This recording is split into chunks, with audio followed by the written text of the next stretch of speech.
The Galactic Council tried to silence humanity. Instead, they awakened it. The vote was already over when I walked into the chamber.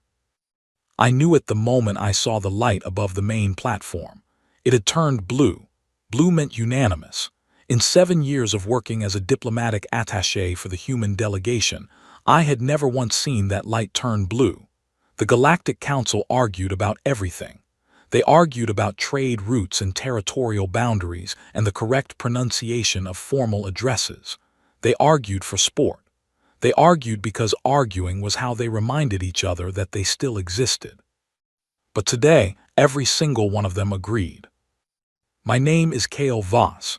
I am 34 years old.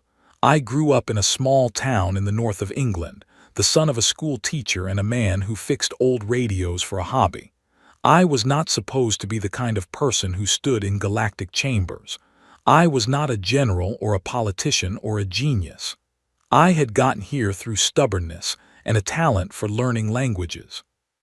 I spoke 9 alien dialects well enough to be useful, and I had spent the last 7 years making myself invisible in rooms where history was being made.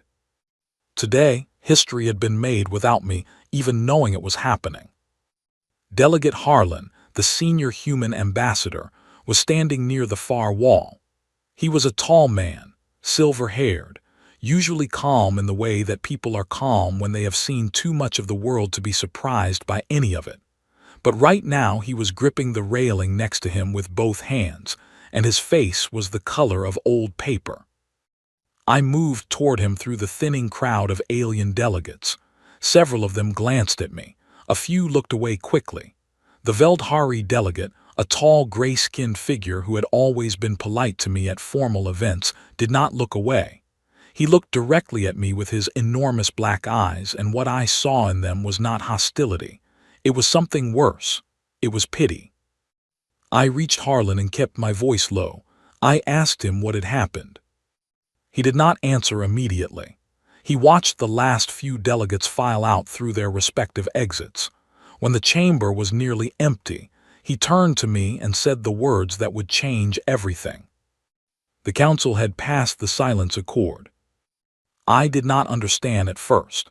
The silence accord had been a proposal on the discussion table for nearly 2 years. It had been introduced by the Keth Federation as a measure to reduce what they called electromagnetic excess in newly settled regions.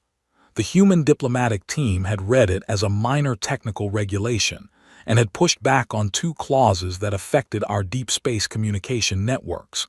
We had expected a compromise. We had expected more arguing. We had expected the usual slow grind of galactic bureaucracy. We had not expected a unanimous vote. We had not expected it to pass at all. Harlan pulled out a small data card and handed it to me. I read the summary in 30 seconds. The accord did not just restrict signals in new settlement zones. It established a 200 light-year communication suppression field centered on the solar system. Every human transmission, civilian or government, cultural or scientific, personal or political, was to be intercepted and terminated at the boundary. No signal in, no signal out. The stated reason was signal pollution and the protection of developing alien civilizations in nearby regions. I stood there reading it twice because I could not believe it the first time. Then Harlan told me the part that was not in the summary. He told me quietly, with his back to the remaining council staff across the room, that he had been approached 2 days ago by a Veldhari junior official who was troubled by what he had witnessed in the closed session. This official, who had risked a great deal to pass on the information, had told Harlan the real words spoken behind those doors, words that never made it into the official record. The council did not fear our signals because they caused interference. They feared our signals because of what was inside them. A senior Keth Council member had said, and these were the exact words as relayed to Harlan, that humanity was a contagion of ideas, that our art and our science and our stories spread in ways that destabilized other civilizations, that species who consumed human culture began asking questions that their own societies had not prepared them to answer. That 1 century of human presence in the galactic community had already caused 3 documented instances of internal political unrest among member species, not because humans had done anything aggressive, but because humans could not stop creating things, and those things made people think. And thinking, apparently, was the one force the Council had no defense against. They had not silenced us because we were dangerous in the way a weapon is dangerous. They had silenced us because we were dangerous in the way a question is dangerous. I walked out of that chamber and onto the observation deck of the station. Below me, through 3 meters of reinforced transparence, the stars were doing what they always do. They were burning. Indifferent, beautiful, permanent. Somewhere among them, about 100 light-years from where I stood, was the sun. It was too small to see from here without instruments. Earth was even smaller. Billions of people going about their lives right now, talking and arguing and making music and falling in love and making terrible jokes and writing things down that no one had ever thought to write before. All of that was about to go dark at the edges. They would still talk to each other, but the galaxy would stop hearing them. I stayed on that deck for a long time. The transport back to Earth left at dawn, station time. I was on it. I spent the journey in my small bunk with the lights off, staring at the ceiling, thinking about my father and his old radios. He used to say that every radio is just a box that believes the air is full of voices. You just have to tune it right. I thought about that the whole way home. When I landed, when I stepped out onto actual ground under an actual sky, I looked up. The stars were still there, faint in the afternoon blue, invisible really but present. They had always been there. We had just spent a few decades learning to reach them. I noticed something that afternoon. I noticed it in the faces of the people I passed on the street, the ones who had already seen the news. There was no panic, no tears. There was a quietness that was not defeat. It was the quietness of people who have just been told no by someone they never agreed to obey. It was the quietness before something begins. I had grown up watching old recordings of human history, the kind they show you in school. I had seen what happened every time someone tried to put a wall around an idea. I had studied the patterns. I had written a dissertation about them. Every wall ever built around an idea had eventually served the same purpose, not to stop the idea, to define its shape, to show people exactly what was being taken from them and make them want it more. The Council had just drawn the clearest possible border around human thought and called it forbidden. I already knew what was coming next. I just did not yet know I would be the one to help build it. I went home. I called my mother. I told her things would be fine. I did not entirely believe that yet, but I needed to say it out loud to hear how it sounded. It sounded like the beginning of something. 6 months after the vote, the sky above Aberdeen was the kind of gray that seemed personal. I had been back in England for most of that time, technically on extended administrative leave from the diplomatic service. In practice, I spent my days in a rented flat with 4 other people, crammed around a table covered in coffee cups and outdated schematics, trying to figure out how to talk to a galaxy that had been told not to listen. The silence accord had gone into effect on schedule. The suppression field, built from 17 Council relay stations, repositioned into a rough sphere around our solar system, was operational within 40 days of the vote. The engineers among us had studied the architecture carefully. It was elegant and thorough and built by a civilization that had been managing communication infrastructure for 10,000 years. Every broad-spectrum human signal that reached the boundary was absorbed, analyzed, and dissolved. No errors, no gaps. At least none that the Council had bothered to look for. Because here is the thing about a field designed to catch signals. It is designed to catch signals that look like signals. It is designed to intercept structured transmissions moving in predictable directions toward known relay points. What it is not designed for. What no civilization that had evolved beyond chaos would ever think to design for. is noise. And humans, it turned out, are very good at noise. The woman who explained this to me was called Petra. She was a radio engineer from a small university in Portugal who had been studying deep space signal degradation for 12 years and had an opinion about everything and was almost always right. She had dark eyes and the kind of focus that made people feel slightly nervous around her, and she had been working on this problem since the day the Accord passed. She sat me down in front of a screen covered in waveform diagrams and told me that every suppression field has a threshold. It catches signals above a certain power and coherence level, because below that threshold, the field cannot distinguish a transmission from natural background radiation. The Council had set the threshold based on standard galactic communication parameters. Parameters that did not account for the kind of deliberately degraded, fragmented, intentionally ugly signals that a species raised on encryption and amateur radio, and 30 years of bypassing content filters might think to design. What Petra was describing was not a broadcast. It was a whisper spread across 10,000 frequencies at once, each piece of it below the threshold, each piece meaningless on its own, but together, reconstructed at the other end by a receiver that knew what to look for, forming something complete. She called it the pulse. It took 3 months to build the first working prototype. It took another 3 months to convince enough people to carry receiver nodes out past the suppression boundary on supply vessels, maintenance ships, and in one case, a very confused deep space geology team who were told they were testing a new mineral scanner. And then we started talking. We did not start with political statements. We did not start with demands or manifestos. We started with music. Petra had argued for this from the beginning, and the others had eventually agreed, because music required no translation. You did not need to understand the language to feel the structure. You did not need to know what the words meant to understand that something human had made them, and that something human had poured itself into them. The first package we sent was 47 minutes long. It contained recordings from every inhabited continent, every major tradition, every instrument we could fit in the compression.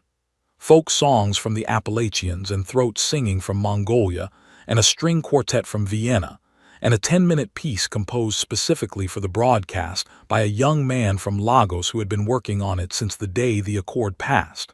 He had called it The Answer. We had no idea if anyone received it. We had no idea if the nodes were even working.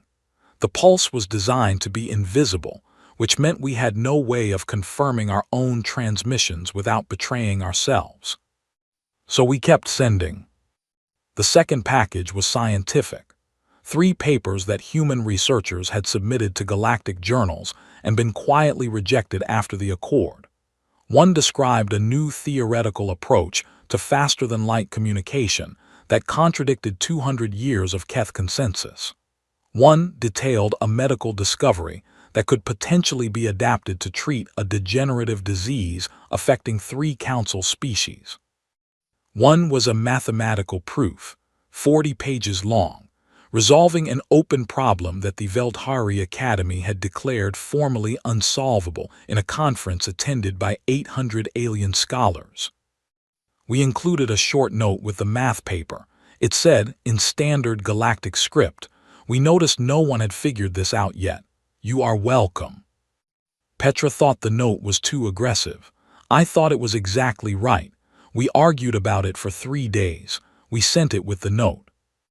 The resistance, which had by then quietly stopped calling itself a resistance because the name felt theatrical, had grown considerably from the original 5 people in that Aberdeen flat.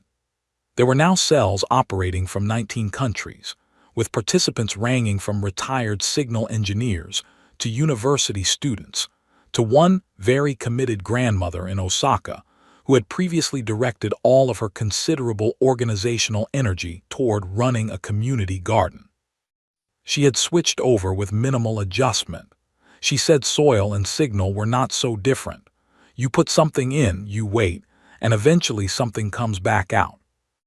The Council enforcement teams found our first node 3 weeks after we activated it. A salvage vessel near the boundary had come too close, and their instruments had registered an anomalous signal pattern. The node went dark before they could identify it properly. The team that ran it had already moved on. We lost 7 nodes over the next 2 months. Each one was found, each one was shut down, and each time the enforcement team published a notice about signal violations, a dozen more people contacted us asking how to get involved. The council had a word for what we were doing. In 3 of their primary languages, it translated roughly to reckless defiance. One translation was closer to noise pollution. We preferred that one. We kept building. We kept sending. We developed better compression, better fragmentation patterns, more creative routing through natural phenomena, bouncing signals off asteroid fields and comet tails and the magnetic wakes of gas giants. It was not efficient. It was not clean. It was thoroughly, defiantly human. I was running the logistics for 4 separate broadcast cells when the message arrived. It came in through the pulse, which was unusual because we rarely received anything back through it. The nodes were not designed for incoming signals, but someone out there had figured out how we were working, and they had built something that fit our pattern. The message was 12 words long. It was in standard Galactic script. It said, "I have been listening for 2 years. I want to talk." It was not from Earth. It was not from any human. I sat with that message for a long time. Petra leaned over my shoulder and read it and then stood back and did not say anything for almost a full minute, which for Petra was extraordinary. Then she said that someone out there had been sitting alone with human signals for 2 years, hiding it from everyone they knew, until they found a way to write back. I thought about what kind of person does that. What kind of person risks everything just to say they have been listening? The kind of person, I thought, who needed to hear something and finally had. I wrote back. The name of the person who had been listening was Sarah. She was a Veldhari archivist, which meant she worked in one of the great preservation vaults that her species maintained across their territory. The Veldhari had been archiving the records of other civilizations for longer than humans had been writing things down. They were careful, methodical people who believed that their highest purpose was to protect the past for the future. Innovation was, in their culture, a form of disrespect toward what had already been perfected. Sarah had first encountered human material 3 years before the Accord, when a Veldhari survey vessel had passed through a region of space and picked up a broad signal that had been drifting for a decade. It was a radio broadcast from Earth, an old one, a recording of a live performance by a singer who had been dead for 40 years. The survey team had logged it as noise and moved on. Sarah had flagged it for archival review. That was her job. She had listened to it while cataloging the file. She told me later that she had not known what to do with what it made her feel. The Veldhari did not have a word for the particular combination of sadness and joy and longing, and belonging that the recording produced in her. She knew it was a response, a genuine emotional response of a kind her training told her was not really possible from contact with alien material. She had checked her notes to make sure she had filed the correct species designation. She had checked twice. Then she had started a private archive. For 3 years, Sarah had been collecting every human transmission she could access through legitimate Veldhari intelligence channels. Music, literature, scientific papers, recordings of speeches and arguments and comedy performances, films from the 20th century, a 2-hour documentary about people who rebuilt antique clocks, 17 episodes of a cooking competition program, and somewhere in there, a doctoral dissertation on the philosophy of language written by a student in Cape Town that she told me she had read 9 times. She had told nobody. The Veldhari had strict regulations about unauthorized archival projects. She had been risking her position and potentially more. For 3 years before the Silence Accord passed. When the accord passed, as Sarah said, she had experienced something she had even less of a word for. She described it as the feeling of watching a door be locked that you had been standing next to, not sure whether to walk through, and only realizing too late that you had wanted to walk through very badly. She had spent the 3 months after the accord trying to figure out how to write to us. She had done it without any outside help, using her archival access to study our signal patterns until she understood the pulse structure well enough to construct a reply. It had taken her until now. She wrote to me every day after that first message. I wrote back. We were careful always about what we included and how we rooted it. She was taking enormous risks. I did not want her to take more than she could bear. But she was not the only one. About 3 weeks into our correspondence, Sarah began mentioning others. A Keth engineer named Vor who had been quietly publishing human mathematical methods as his own work for 2 years and knew exactly where those methods had come from. A young Murran artist who had been using structural forms from human painting in her architectural designs and described them to her colleagues as natural evolution.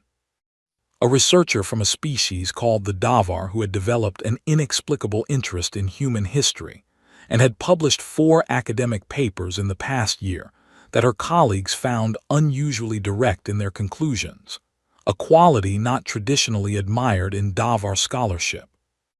They had not been in contact with each other. They had each, separately in their own corners of the galaxy, found human material and kept it close like something private and necessary. Sarah knew about them, because the Veldhari archival network crossed paths with everyone eventually, and Sarah had learned to notice certain patterns in information requests. I started to understand the shape of what was actually happening. The Council had framed the Silence Accord as a protective measure. They had presented humanity as a disruptive force, something that caused instability in healthy systems, and in a narrow sense, they were not entirely wrong. Human culture did cause instability, but they had described it as though instability was automatically damage, as though something shaking a system must be breaking it. What they had not accounted for was that some systems are not working properly and need to be shaken. Within 2 months of making contact with Sarah, I had messages from 11 individuals across 7 species. None of them knew each other. All of them had found human material independently. All of them had kept it to themselves. And all of them, when they finally reached out, said some version of the same thing.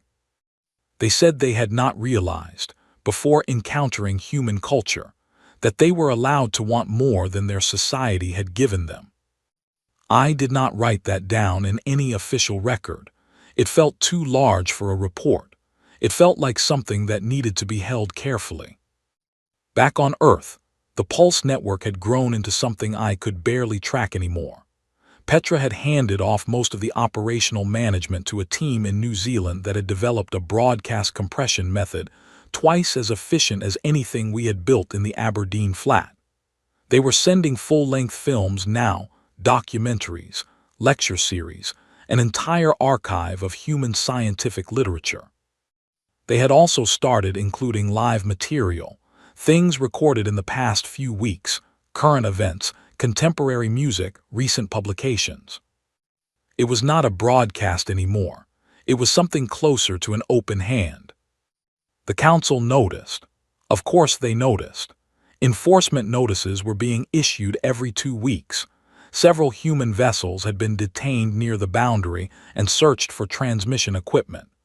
2 cell members had been formally identified and faced significant pressure from the Council to cease operations. They had not ceased. But it was inside the Council itself that the most interesting fractures were forming. Sarah told me about them carefully, in careful language, routing her messages through 3 different relay structures we had built together. She told me that 2 minor member species had asked in a closed session why the accord had been passed without open debate. The answer they received was unsatisfactory. They asked again. The answer was the same, and the Council moved to the next item on the agenda. but the question had been asked. And in galactic politics, as in all politics, a question asked twice becomes a question that refuses to disappear.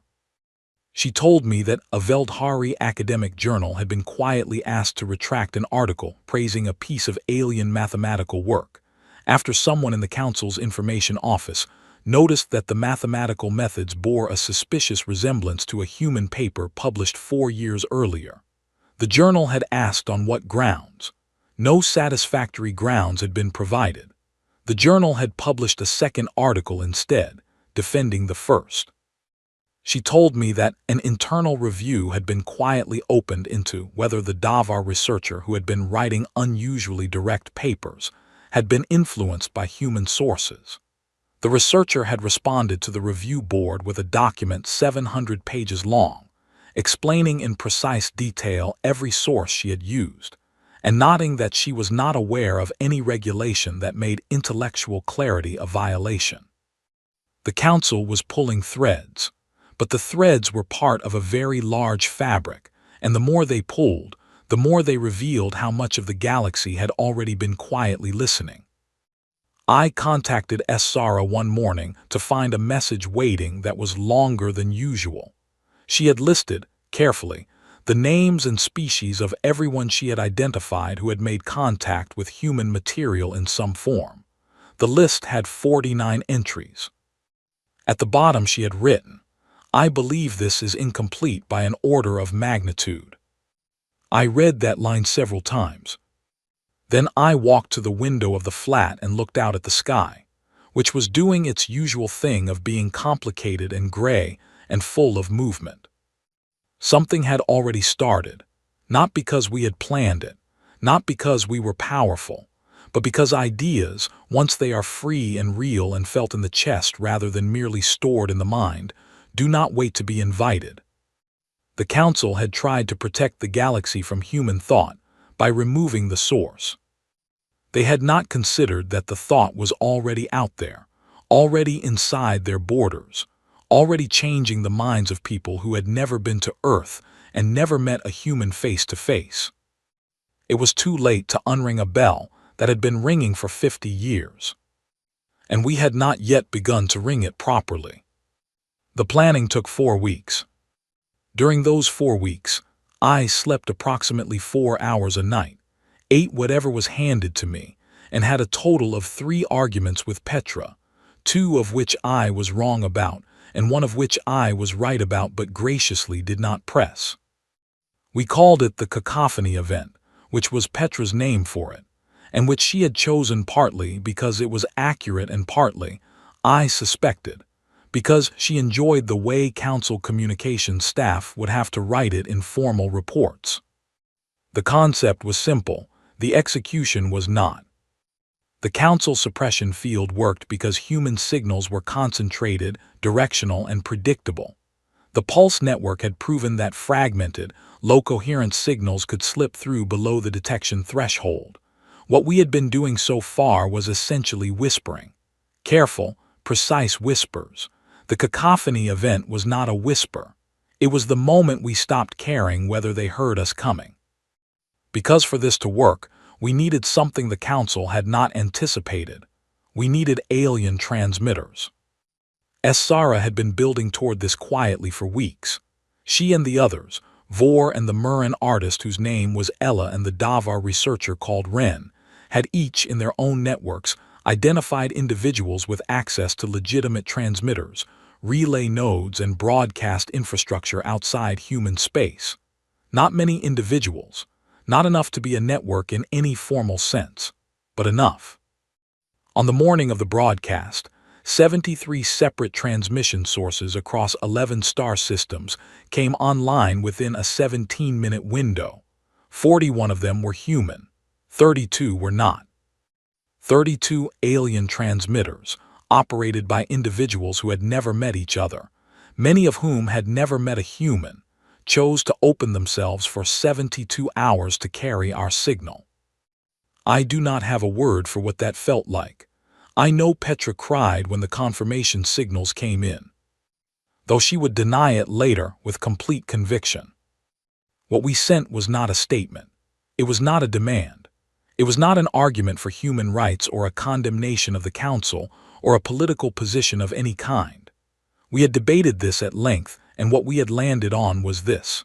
If the council feared human culture for what it did to other minds, then the most honest and most powerful response was to show exactly what that culture was, without filter, without curation, without anything removed. We sent everything.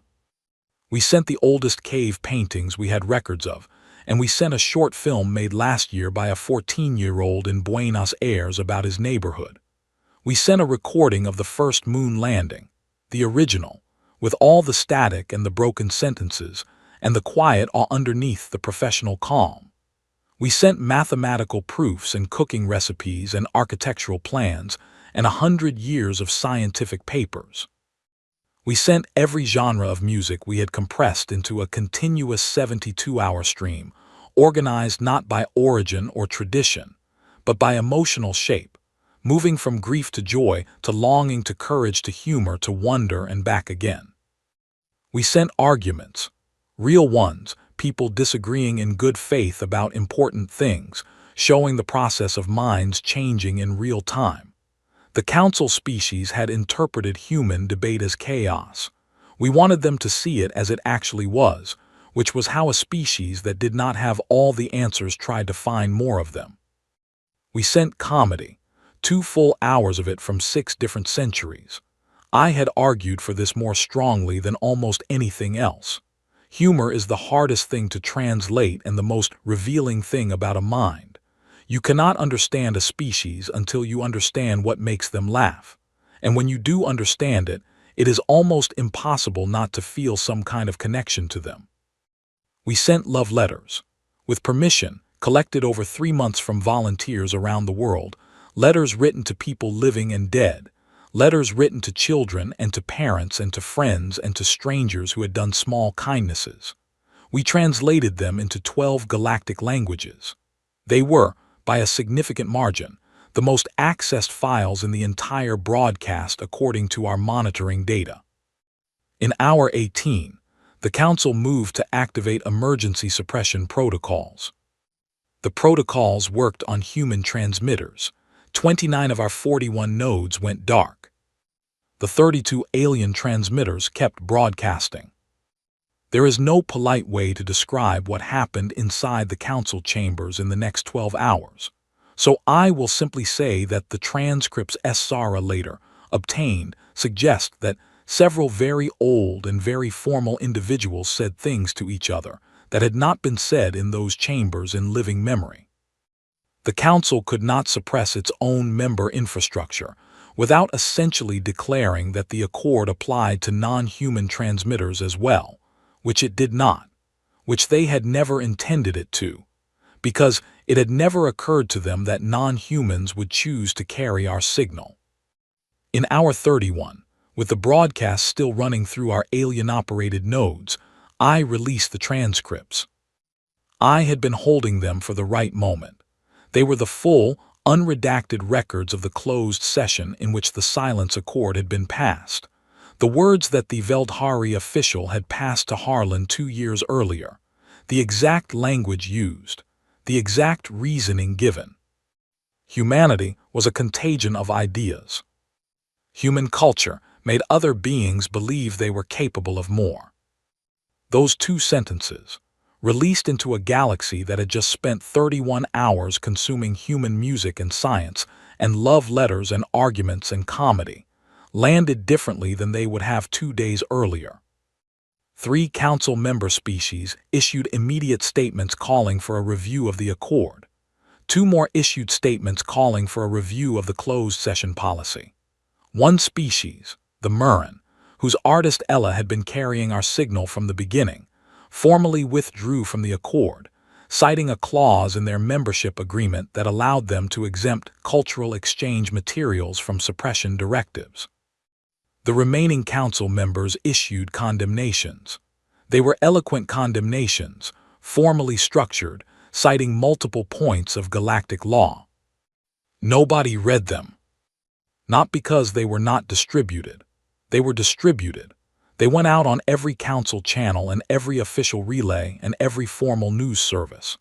But the galaxy had just spent 2 days with its hands full of human things, human ideas, human voices, and the condemnations sounded like what they were, the sound of people who had decided to be afraid of something and were now watching everyone else decide not to be. In hour 67, the suppression field flickered. Petra noticed it first. She was watching the boundary monitoring data, and she grabbed my arm without looking up and pointed at the screen. The field was not failing completely. It was losing coherence in several sectors, not because of technical failure, but because 6 of the relay stations that maintained it belonged to species that had just voted to withdraw from the accord. When you remove the post, the fence falls. At hour 71, 40 minutes before the planned end of the broadcast, the last major suppression sector collapsed. Our remaining nodes came back online automatically. The full signal spread outward at the speed of light in every direction. I was in the flat. It was early morning, the sky outside doing its best impression of a sunrise, and every screen in the room was showing different data feeds, and the noise level was extraordinary. Petra was on the phone with the New Zealand team. 3 people were talking at once in the corner. Someone had made tea at some point and it was sitting on the table getting cold. I stepped outside. It was quiet out there. A normal street, early morning. A few people walking dogs, a delivery van doing its rounds. An ordinary day on an ordinary planet that had just spent 72 hours shouting itself at the galaxy through a crack it had made in a wall built to contain it. My communicator lit up.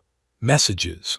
Hundreds of them, then more incoming signals from outside the boundary, routed through nodes that were now active again. From Sara, from Vor, from Ella, from Ren, from people I had never heard of. The first message I opened was from Sara. It said, "The field is down. We can hear everything. Do you have any idea how loud you are?" I laughed out loud on that empty street alone, at 5 in the morning, for a long time. Then I wrote back and told her, yes, actually, we have always known exactly how loud we are. That was the point. What comes after the wall falls is always more complicated than what came before it. I had understood this in theory before the cacophony event. I had studied enough history to know that the moment of defiance is not the ending. It is the beginning of the harder work. But knowing something and living it are different categories of experience, and the year that followed the collapse of the suppression field was the most difficult and the most important year of my life. The Galactic Council did not collapse. I want to be clear about that, because many of the accounts that circulated afterward made it sound as though the broadcast had simply swept the old order away. It had not. The Council was 10,000 years old. Its roots went deeper than any single event. What the cacophony event had done was fracture its surface and expose the divisions that had always been present beneath it. Divisions between species who had chosen stability over growth and species who were beginning to question whether that choice had cost them something they could not name but had always felt the absence of. The 6 months after the broadcast were a period of intense and often exhausting galactic diplomacy. I was in the middle of most of it, not because I was the most senior person available. I was not. But because I knew Sara and Vor and Ella and Ren and the others, and because I had learned over 2 years of building the pulse that the most important conversations in any political situation are the ones that happen between people who trust each other rather than between institutions that do not. Harlan was still our senior ambassador. He was better at the formal sessions than I was, and we had found a rhythm where he handled the council chambers and I handled everything else. Everything else was considerable. The review of the Silence Accord took 4 months. It was a genuine review, conducted by a committee that included 3 human representatives, delegates from the 6 species that had broken from the accord, and a neutral arbitration team from the Murren. who had by then become probably our most consistent allies in the council. The review produced a 400-page document that was careful and thorough, and said, in precise legal language, what Sarah had said to me in 12 words 2 years earlier. The accord was not justified by the evidence. Its stated purpose did not match its actual mechanism. Its passage in closed session had violated 3 separate transparency provisions in the council charter. It was formally dissolved. I was not in the chamber when the dissolution vote was announced. I was in a corridor outside, sitting on a bench with my head back against the wall, too tired to feel anything in particular. Harlan came out and told me. I nodded. He sat down next to me and we were quiet for a moment. Then he said that he had worked in galactic diplomacy for 30 years, and he had never seen anything like what we had built over the past 2 years. Not the technology, not the broadcast, but the thing underneath it all, the fact that 32 individuals from 11 different species had chosen to risk something real for a civilization they had never been to. I told him I thought about that a lot. I thought about Vor, who had spent 2 years crediting human mathematics to himself not out of dishonesty, but out of fear of what would happen if he said openly where the ideas had come from, and who had then, when the moment came, opened his transmitter anyway. I thought about Ella, who had told me that the first time she heard human music she had sat in her studio and looked at everything she had ever made and understood why it had never quite said what she wanted it to say. I thought about Ren, who had written 700 pages of meticulous academic sourcing to a review board and had titled the document, in a very deliberate choice for a Davar scholar, "We are allowed to be curious." I thought about Sarah, who had hidden a private archive for 3 years and then rebuilt our entire broadcast architecture just to write back. Harlan asked me what we were going to do next. I told him I had been thinking about that. The old council had been built on a model that worked well for the oldest civilizations, the ones that had reached a certain level of stability and wanted to maintain it. It was good at preserving things. It was very poor at welcoming new ones. Humanity had been a junior member, tolerated but not incorporated, present but not heard, for 50 years. We had spent those years adapting ourselves to a table that had not been built with us in mind. What I wanted was a different table. Not one that humanity controlled. Not one where we replaced one dominant voice with another.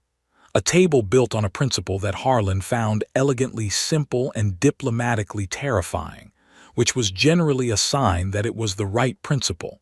No civilization may be silenced for the content of its ideas, only for the consequences of its actions. That sentence had taken 3 weeks and 4 separate argument sessions to finalize. It was short enough to be clear and broad enough to matter and specific enough to exclude the kind of vague fear that the Keth had used to justify the accord. It left room for disagreement about actions while protecting the space in which ideas could exist. It became the first line of the founding charter of the Open Assembly. The Open Assembly was not a replacement for the Council. It was a parallel structure, open to all member and non-member species, operating without the Council's seniority hierarchies or closed session privileges. Any species could observe. Any recognized delegation could speak. Decisions required transparent debate and recorded votes. 18 species signed the founding charter in the first 6 months. Several of them had been long-time council members who were not leaving the council, but who wanted to be part of something that operated differently. 3 of them were species humanity had never had formal diplomatic contact with, who had encountered the cacophony broadcast and had sent representatives to ask what the Open Assembly was and whether they could join. The first formal session of the Open Assembly was held on the same station where I had stood watching the silence accord pass 2 years earlier. The chamber was different, a larger one, borrowed for the occasion, and it was not blue-lit. It was loud and slightly chaotic, and 3 separate translation protocols were running simultaneously, and at one point the Murrin delegate and the Keth delegate were both trying to speak at once about the same procedural point. I sat in the human delegation section and listened to all of it. I thought about my father and his radios. I thought about him sitting at the kitchen table with the covers off some old receiver, listening to static with total patience, waiting for the frequency to clear. He used to say that the signal was always there. You just had to stay still enough to find it. Sarah was sitting 3 rows over in the Veldhari section. We had met in person twice by then, which had been a strange and significant experience for both of us. She had told me that humans were louder in person than she had expected from the recordings, and I had told her that Veldhari were taller than she had looked in the official images, and we had both found this very funny, which was, she said, the most human thing that had ever happened to her. She caught my eye across the chamber. She made a gesture with her hand that I had learned was Veldhari for something close to finally. I was appointed humanity's first permanent voice to the Open Assembly. The title was chosen carefully. Not ambassador, not representative, but voice. Because what we were there to do was not to negotiate positions on behalf of a nation-state. We were there to make sure humanity was heard, and to make sure we heard back. My first formal address to the Assembly was short.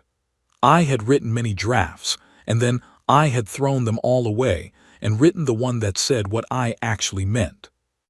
I said that humanity was not here to teach anyone anything they had not already figured out on their own. I said that every species that had connected with human material and felt something shift in their understanding had already carried that capacity inside themselves. We had not given them new minds.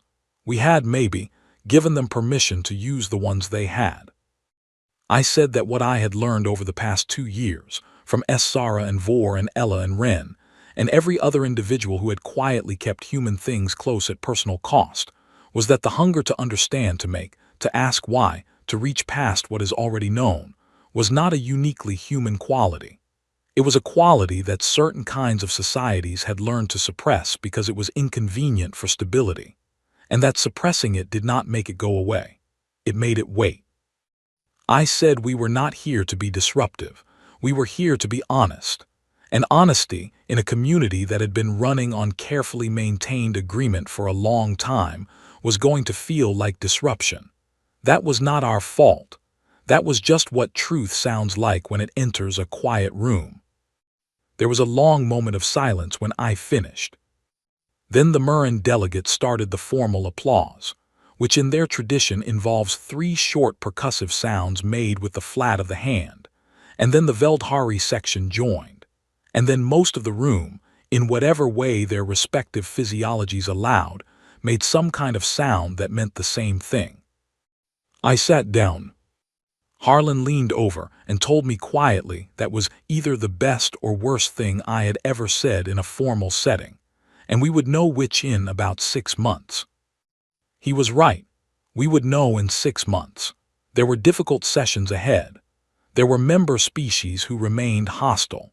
There were genuine disputes about the limits of the Assembly's authority and about what consequences for actions actually meant in practice, and about 17 other things that were going to require years of careful work. But we had time. For the first time in 2 years, we had time, because the wall was down and the signal was out, and the question had been asked in every language. We had the capacity to transmit, and it was already answering itself in the minds of people across the galaxy who were sitting somewhere alone thinking about something they had heard, something they had felt, something that had made them want more. Some walls, once you break them, cannot be rebuilt, not because the stones are gone, because the people who would have accepted living behind them have changed. A year ago, someone had tried to close the door on everything humanity was. They had looked at us, at all our noise and our making, and our restless inability to leave things as they were, and they had decided we were dangerous. They were not wrong, but they had mistaken the nature of the danger. We were not dangerous because we would ever have fought for domination. We were not dangerous because we wanted to tear anything down. We were dangerous because we made people want to build. and in a galaxy that had spent 10,000 years preserving what already existed. That was the most radical thing imaginable. I left the chamber after the session ended. I walked to the same observation deck where I had stood alone 2 years before, watching the stars while the council voted to erase us. The stars were still there, they are always there. But they felt different now. Not closer exactly, just more like something that belonged to everyone. Sarah found me there 20 minutes later. She stood next to me and we looked at the same stars, and she was quiet for a while, which was her way of being present, and I was quiet too, which was my way of appreciating it. She asked me what I was thinking. I told her I was thinking about my father's radios, about how every one of them was just a box that believed the air was full of voices, how you just had to tune it right. She asked if the air really was full of voices. I told her yes, always had been. We just had to keep transmitting until someone built a receiver. She thought about that for a moment. Then she said that was either very profound or very obvious. I told her it was both. The best things usually are. We stood there for a long time after that, two people from two different worlds, listening to the quiet of space that was no longer empty and no longer forbidden, that was full, as it had always been, of everything that anyone had ever had the courage to say. They had tried to silence us. They had succeeded, for a moment, the way you can succeed at holding water in your hands. They had given us that moment, and we had used it to build something they had never anticipated, because they had tried to understand humanity as a signal to be suppressed rather than as a source. You cannot suppress a source. You can only wait and see what it makes next.